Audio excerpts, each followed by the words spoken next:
last we talked, it was during a snowstorm and I was looking to buy all my seeds. Well, there's still snow on the ground.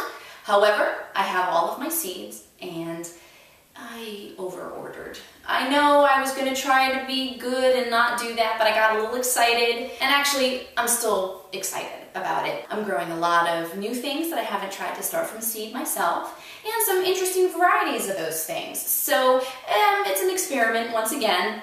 I couldn't keep it easy. That's just not how I am. So today, I'm actually going to be talking about what comes next now that I have all my seeds.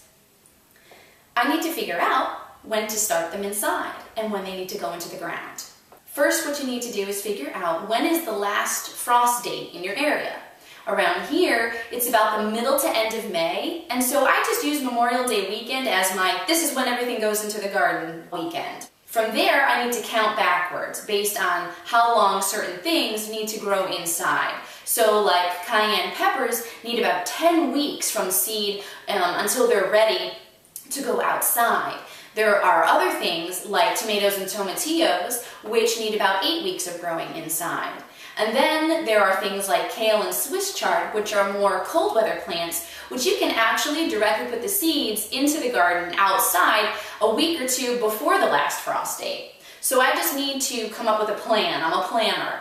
And I kick it old school. Maybe it's just because I'm new at this whole gardening thing, but I like the paper and pencil thing. I print out a few blank calendar months and I mark off my last frost date when I want to plant in the ground. So Memorial Day weekend has some big stars on it for my officially everything goes outside. I count backwards from that and I mark on the weekends when I need to have certain plants started. I haven't gotten through everything yet, but it looks like I officially start my seeds on March 12th.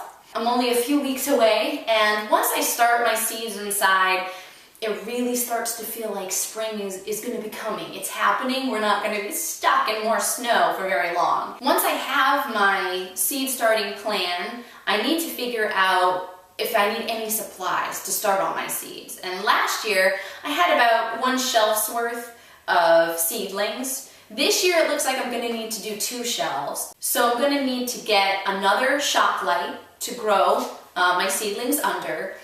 And I also read about a really cool thing to do with those sun protector visor things you can put in your car, to reflect the sun so your car doesn't get really hot. Well, I've heard of people taking those and they wrap them around the shelving units they're growing their seedlings in to reflect in the light from the shop light, and it sort of reflects extra warmth.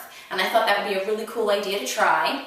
And this year, I'm also going to try to start some seedlings in containers of things that I've already used, like an egg carton, some yogurt containers, stuff like that. I'm still totally going to be going with the growing systems that you can buy in catalogs or at like the Home Depot kind of store. So that's really my next step. Get all my supplies and be ready to go for March 12th.